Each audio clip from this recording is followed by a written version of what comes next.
Inteireza feminina. Quando você para de se tratar como resto, algo em você volta ao lugar. Se este conteúdo sustenta algo em você, inscreva-se e acompanhe a playlist Mulheres Reflorescidas como um percurso de consciência e reorganização psíquica. Olá! Hoje a gente vai mergulhar num tema bem profundo, inspirado no trabalho de Regiane Zanetti. É sobre uma experiência que muita gente vive, mas nem sempre sabe nomear. Aquele hábito de se tratar como se fosse o resto, a sobra da própria vida.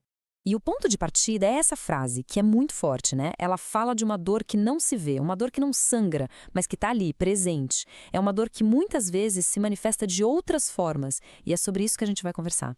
Mas afinal, o que significa essa dor de ser resto? Nessa primeira parte, a gente vai entender melhor o que é esse sentimento de viver como se fosse uma sobra na própria vida. Primeiro de tudo, essa dor pesa. Pensa num fardo constante que se carrega em silêncio e que muitas vezes as outras pessoas nem percebem.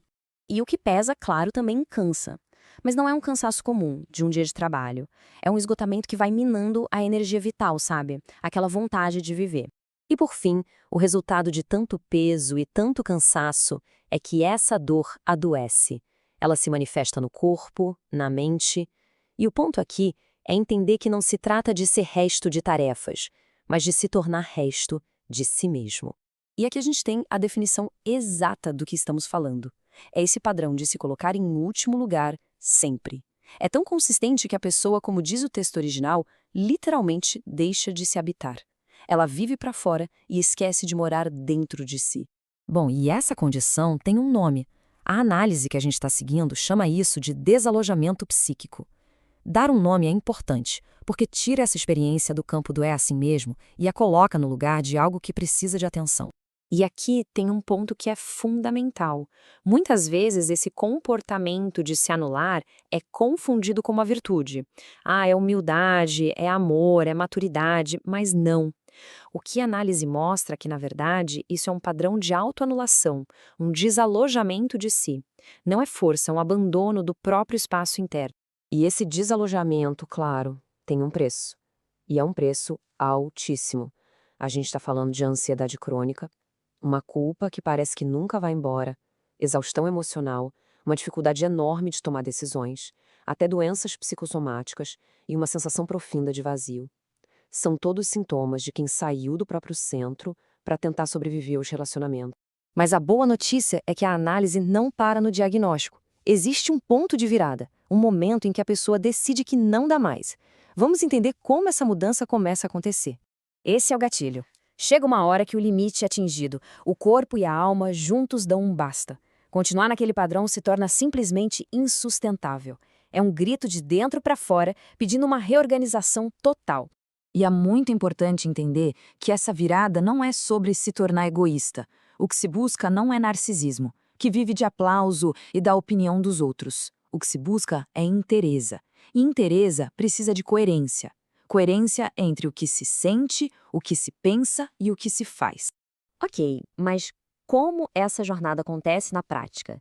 Essa próxima parte da nossa análise funciona quase como um mapa, mostrando as mudanças concretas que começam a aparecer quando alguém inicia esse processo de voltar para casa, para dentro de si. São 4 mudanças essenciais. A primeira é que o foco, que vivia lá fora, vigiando todo mundo, finalmente retorna para dentro. Segundo, os relacionamentos começam a passar por um filtro de respeito. Se não for recíproco, não serve. Terceiro, o corpo deixa de ser só uma ferramenta e volta a ser um lar, uma morada. E talvez o mais importante, as próprias decisões começam a ensinar aos outros como aquela pessoa deve ser tratada. É claro que quando alguém começa a mudar dessa forma, uma pergunta ou talvez um medo aparece na hora. E os meus relacionamentos? O que vai acontecer com as pessoas ao meu redor? E a resposta para isso é uma das ideias mais poderosas de toda essa reflexão. A gente precisa reinterpretar o que significa perda, porque algumas relações só funcionam se uma das pessoas se diminui. E quando essa dinâmica acaba, o afastamento não é perda, é libertação. Com isso, a gente chega na parte final, que é sobre a manutenção desse novo estado. Porque se tornar uma casa inteira não é um ponto de chegada, é um processo, algo que se faz todos os dias. E esse é o ponto. Essa mudança não é um evento único, mágico. A inteireza é como um jardim. precisa ser cultivada. Todo dia um pouquinho, com paciência, com intenção. E como se cultiva isso? Não é com gestos grandiosos. É nos pequenos atos do dia a dia. É aquela conversa difícil que foi adiada e finalmente acontece. É um limite que é colocado com firmeza. É um momento de descanso, sem um pingo de culpa. É uma escolha que está alinhada com os próprios valores. Cada pequeno passo vai reforçando esse novo jeito de ser. E para fechar, a gente fica com a mensagem mais forte do texto de Regiane Zanetti, a ideia de que cada pessoa nasceu para ser casa inteira de si. É um lembrete poderoso de dignidade, de pertencimento, a noção de que o nosso estado natural não é viver de sobras, mas sim habitar plenamente a nossa própria existência. Sem dúvida, uma reflexão e tanto para se levar.